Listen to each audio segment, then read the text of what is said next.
Prime Minister Modi today raised a very important question. He said, why are eminent Muslims not a part of the debate? Why are they not joining this clarion call against the regressive practice? Taking the Prime Minister's call a step forward, we ask, how long will the bickering between politicians, Muslim clerics continue? How long will they continue to hijack an issue which relates to women's rights, to gender equality? How long will Muslim women have to wait for justice? मुसलमान समाज में से भी ऐसे प्रबुद्ध लोग पैदा होंगे, आगे आएंगे और मुस्लिम बेटियों को उनके साथ जो गुजर रही हैं, जो बीत रही हैं, उसके खिलाफ वो खुद लड़ाई लड़ेंगे और कभी न कभी रास्ता निकालेंगे। A message loud and clear. A call to urge the voice of progressive Muslims, which seems to have been missing from the Triple Talaq debate. Speaking at the Basava Jayanti event in the capital, Prime Minister Narendra Modi sought an intervention from eminent people from the Muslim community. मेरे मन में आशा जगती है कि इस देश में समाज के भीतर से ही ताकतवर लोग निकलते हैं जो काणबाह्य परंपराओं को तोड़ते हैं, नष्ट करते हैं, आधुनिक व्यवस्थाओं को विकसित करते हैं। मुसलमान समाज में से भी ऐसे प्रबुद्ध लोग पैदा होंगे, आगे आएंगे और मुस्लिम बेटियों को उनके साथ जो गुजर रही हैं, जो बीत रही हैं, उसके खिलाफ वो खुद लड़ाई लड़ेंगे और कभी न कभी रास्ता निकालेंगे। और हिंदुस्तान के ही प्रबुद्ध मुसलमान को निकलेंगे जो दुनिया के मुसलमानों को रास्ता दिखाने की ताकत रखते हैं। इस धरती की ये ताकत है। While most welcomed PM Modi's call, opposition insisted it was just a political statement. So is the voice of eminent Muslims really missing from the debate? There has been condemnation of the age-old practice by those as Javed Akhtar and Shabana Azmi. But the eminent faces have still not come together to fight the menace, to rise up for the cause of women, paving way for more and more politics on this issue. Not far away from the capital, where the Prime Minister spoke, a minister from the newly appointed Yogi Adityanath's cabinet in Uttar Pradesh had something else to blame for the existence of this practice. कोई अपनी हवस को पूरा करने के लिए लगातार पत्नियां बदलते रहने का काम करे, अपने ही बच्चों को, अपनी ही पत्नी को सड़क पर भीख मांगने के लिए मजबूर कर दे, तो स्वाभाविक रूप से इसे ना आप अच्छा कहेंगे, ना कोई दूसरा अच्छा कहेगा।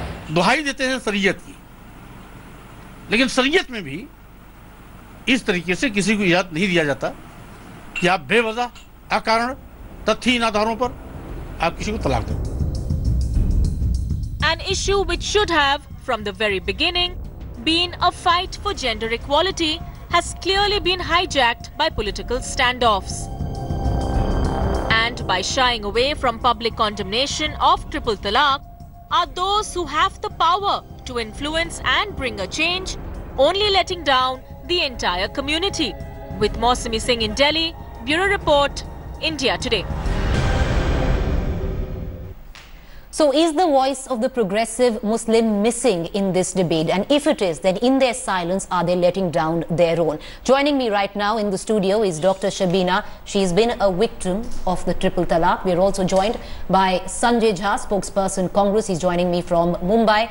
Dr. Tasleem Ahmad Rahmani, President, Muslim Political Council of India, joins us from the national capital, is also Shazia Ilmi, leader of the BJP.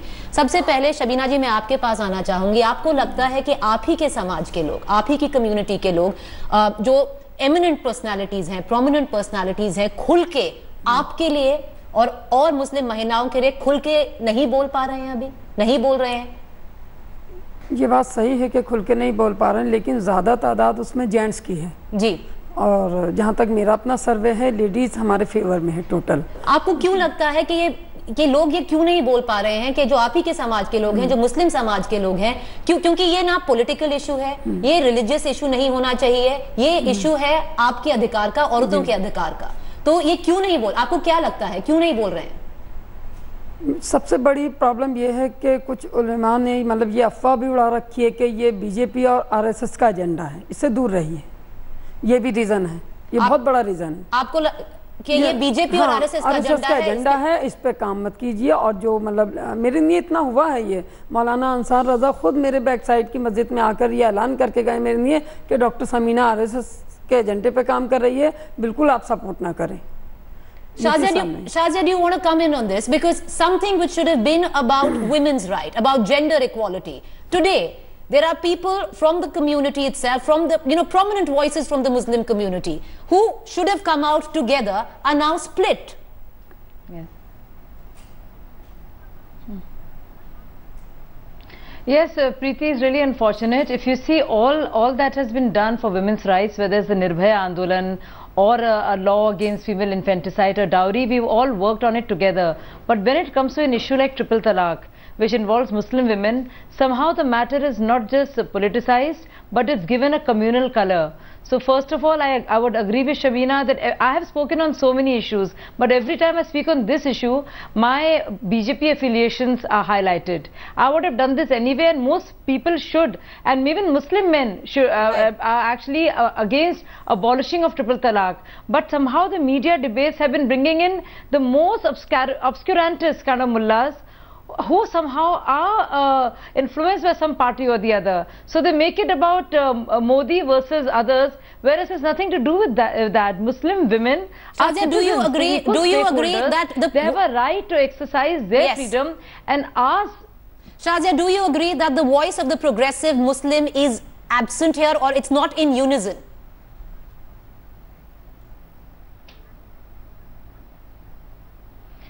I think there are some progressive Muslims, liberal Muslims who want to speak, but nobody really calls out for them and they don't know where to go.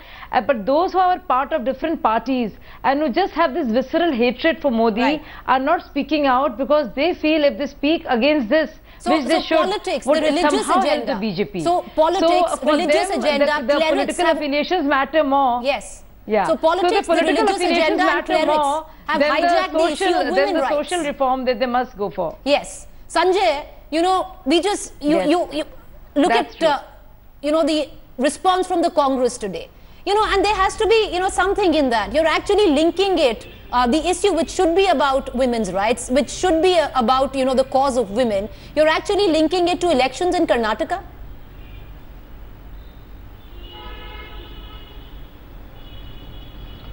Can I make one simple point here? You got to look at the statement made by a very senior BJP leader in Uttar Pradesh, Swami Maurya. I think Swami Prasad Maurya. Yes. I mean, what has he said? I mean, he makes the statement on triple talaq, and you can make out it's extremely inflammatory. It's got a very derogatory tenor and tone. Yes. Now that tells you somewhere the paradigm that we are at the Sanjay, moment that's the point. What it tells you is, I want to come in, Sanjay. I want to come in, and the reason I want to come in is it smacks of the mindset of the Congress, because this is not about, it is not about Mr. Maurya. It is not about the BJP. This is an issue which is not even if one says about religion. It's about women's rights. It's about gender equality. Why cannot the Congress, why cannot people from the community where Muslims are concerned come together on this? It's shameful that we are sitting here and we are quoting various examples and we can't come together on a fight which is as basic as gender equality. Do you agree with that, Sanjay? Preeti, the normal convention is that the questions are shorter and the answers are longer. If you will let me finish, I think we will have a very interesting debate. The point I'm making again with a very calm head to you, Preeti, is that the Congress party has repeatedly reiterated the point that we are very progressive in our outlook when it comes to issues of gender justice.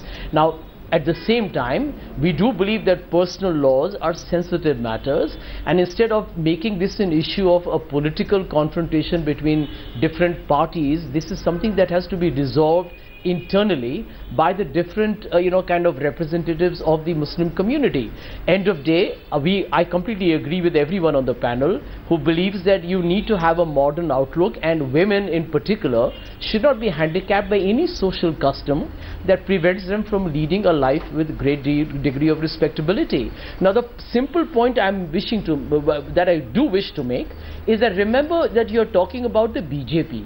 Now this is the same BJP which has done love jihad, ghar wapsi. You know what is happening in the country at the moment with the murders going on in broad daylight with cow vigilantism. The Prime Minister has no time to speak on Muhammad Akhlaq or Pehlu Khan, but he will find enough time to speak on triple talaq.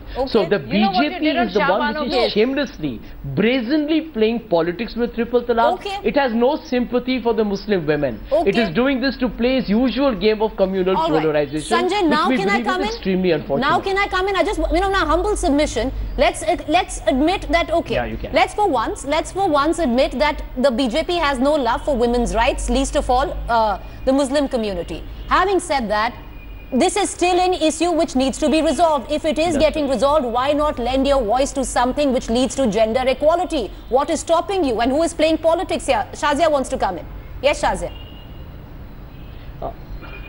Well.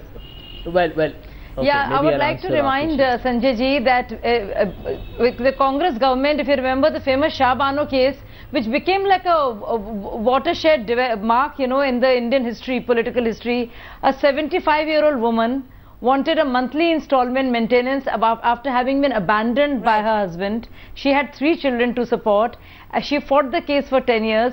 The Supreme Court gave a verdict in her favor, but Rajiv Gandhi felt that the clerics would get angry and they hold the purse to the Muslim politics and reverted that judgment. That was so shameful, Sanjay ji. At least say that you did not stand for these women's rights. Had you not done that, this would not have happened. Sanjay, I'm going to come to you. Women have nowhere to go. They're equal citizens of this country and they're asking the present government. Right.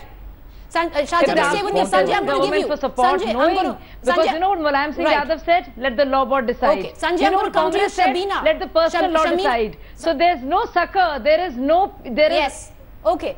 Shamina wants to come in, Sanjay, because you just, with the kind of the example that you gave, I understand everything. Shamina, आप कुछ कहना चाहेंगी संजय जी से, क्योंकि ये तो कह रहे हैं कि ये पॉलिटिकल एजेंडा है बीजेपी का, जो आपने भी बोला, पर इसमें अगर आपका हक, औरतों का हक जो मुस्लिम हैं, उनका अगर कुछ सॉल्व होता है तो आप क्या कहना चाहेंगी संजय जी से? संजय जी से तो मैं यही कहना चाहूंगी कि इन्होंने तो रेगुलर बरसों से मुसलमानों को मुस्लिम मतलब वोट बैंक बना के बेवकूफ़ बनाया है, और वो काम आज भी कर रहे हैं। ये अगर करना चाहते तो कर सकते हैं। कर सकते हैं, लेकिन इससे फ़र्क कोई पड़ने वाला नहीं है। और सारी मुस्लिम लेडीज़ अब एक हो चुकी हैं, भले ही वो किसी ना किसी मजबूरी की वजह से रोड पे नहीं आ पा रही हैं, उनके पर दबाव है उनके शौहरों का, या एजुकेशन की कमी है, या डर है किसी तरह का, और जबकि ऐसा कुछ नहीं है। Sanjay, you want to come into that? Because Shamina is saying that for decades you could have solved this issue, you never did so. Now that the BJP is coming in, why not? Well, let's look at the facts on the ground, Preeti. Number one, this matter is up before the Supreme Court. By the way, I think the lady out there perhaps is not aware, but the person who's fighting the case on behalf of women in the Supreme Court petition happens to be a senior member of the Congress party who's actually the lawyer for the women's group, which happens to be Mr. Manish Tiwari, a friend and a Congress colleague. I mean, that itself is a manifestation of the fact of what is Congress's view. The Congress party's view, I'm once again saying it on your channel, we believe that the triple talaq needs to be resolved at the earliest because women must get their due justice. However, because of the fact of its sensitivity, we believe it should arrive through a consensus. Now, the Muslim Personal Law Board has also publicly articulated that they believe that the triple talaq issue needs to be resolved. So there's a fair bit of rhetoric which is going around. People, there are senior cleric leaders. I'm sure they can resolve it internally. Well, that's the sad part, because the senior cleric leaders... No, one second, Sanjay. That's the sad part. Politicians and senior cleric leaders have hijacked the issue. I want to bring in my colleague Anusha at this point of time, because she's been tracking the developments in court very closely. And there's a lot of rhetoric which is going around the debate on triple talaq, and maybe she can clarify a bit. Anusha, you have exactly a minute there, just quickly. If you can clarify, because there is so much going around which is not true, where this debate on triple talaq is concerned. Preeti, let's be clear about one thing. As long as this country witnesses this debate around triple talaq, it's going to be political in nature. The reason we did not see a codification or reform in the minority personal law was a political reason, and the reason right now we are seeing the government pushes, as many allege, is a political reason. But what is more important here is to highlight that even the religious and the conservative within the religion believe that the triple instant talaq is not something which Quran prescribes, and there must be a codification of it. Right. And I think that's a step that we must look forward to and must move forward from. All right, let me also go across to Dr. Rahmani, President, Muslim Political Council of India, who's joining us. You know, Dr. Rahmani, we have a victim here who says that, you know, in the masjid next to her, every Friday they say that this is a BJP agenda, therefore we should not go with it. What do you reckon is going on, sir? Because ultimately this is a fight for gender equality. Why we are making, you know, why is politics? Why are Muslim clerics? Why are politicians hijacking the issue?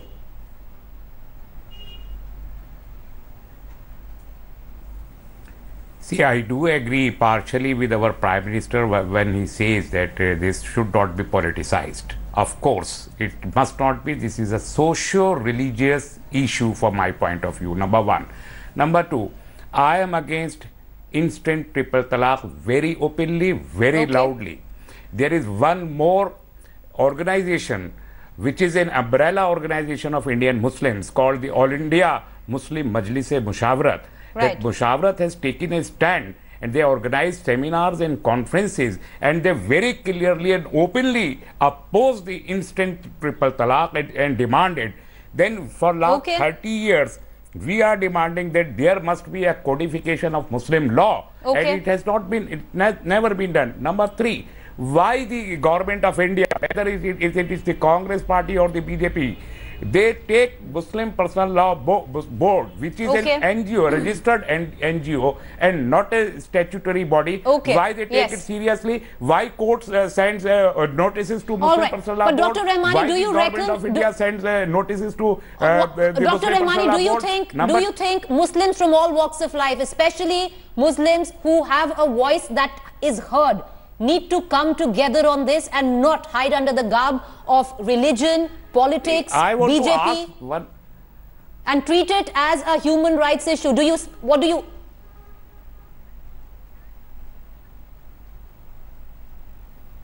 You see, I have a straight question with our government and Prime Minister Sahab exclusively, that what does he mean by a prominent Muslims? Last 3 years, during his tenure, he did not meet even a single, even a single Muslim delegate, prominent Muslim delegation, and he tried to create their own kind and brand of Muslim leadership, and they are promoting those people. They did not invite even the appointment seeking letters had sent to the Prime Minister office from Jamiyat Ulama Hind, Jamaat Islami Hind, even Muslim Personal Law Board. They didn't find time to meet them. So if this is the blame that the prominent Muslims has not come out, we have come out. Let them hear us. At least, even if our voice is voice of dissent, they must hear to it. Okay, yes. Shazia wants to come in. Yes, Shazia. Yeah, so I don't know what has happened. So I don't know what exactly is transpired in Mr. Rahmani's case and whether he sought an exclusive appointment and did not get it. But I agree with him that this whole Personal Law Board is a self-appointed bunch of people. It's just an NGO. Many of his members were used and they were given places in Minority Commission in the yesteryears. They were the ones who opposed the Shah Bano verdict and insisted, and Rajiv Gandhi capitulated at that point of time. And that changed things in a huge way in our country. But really, let's not make it political or religious. The fact of the matter is the Indian Constitution is supreme. But the Indian Muslim follows in civil matters the IPC, the Indian Muslim follows CRPC on the criminal matters. Why does the Indian Muslim and women have to have this law, personal law, which is not even codified, which has so many versions, which works against the Muslim women? So, and I find the affidavit of the law board extremely hilarious, because they say it's legal but sinful. Anything sinful cannot be legal and permissible. So I really think it's time for all of us to get together, be on the same page. If Modi ji is doing something good for Muslim women, let's all get together. I invite Congress, I invite JDU, yes. I invite BSP, SP to work together for our Muslim sisters at this point of time. All right, Sanjay, you don't think you're politicizing the issue because you keep saying that the politics that the BJP is playing around. How much you are authorized to invite the people. I want the government of India must take an initiative. It's not the Shazia Ilmi who will invite. Dr. Rehmani, one second. I know what Sanjay? Shazia Ilmi can do and how much he is authorized. All right, Sanjay. But I don't know. You know something, I will just give you the example which I gave you earlier in the program. When you have a BJP leader like Swami Prasad Maurya makes it's not about Swami Prasad Maurya, Sanjay. On the same day, it's about Shamina in the studio. To be so concerned. No, Sanjay, it's not about Sanjay. It is not about Swami. It is not about Swami Maurya. That is precisely the problem. No. I need to come in. It's not about Swami Maurya. It's about Shamina. It is about Shamina. BJP double speak is the problem. It is about Shamina. ये हमारी मुस्लिम ladies की है संजय जी, आपकी नहीं है problem. The Muslim women deserve gender equality. Muslim women deserve social respectability on the triple talaq issue. I'm very happy to tell you that conservative Muslim leaders have endorsed that triple talaq needs to go. So this is not for you and me to comment on. What is absolutely shocking and shameless is the way BJP leaders talk. No, you know, Sanjay, what is shocking is that this issue. Look at Sanjay, one second. You know, Sanjay, let's call a spade a spade. That is a danger to our society. Sanjay, let's call a spade a spade. What is shocking is that this issue is not about, it is not about Mr. Maurya, it is not about even Sanjay Jha or Preeti Chaudhary, it is about Shamina and the likes of hers.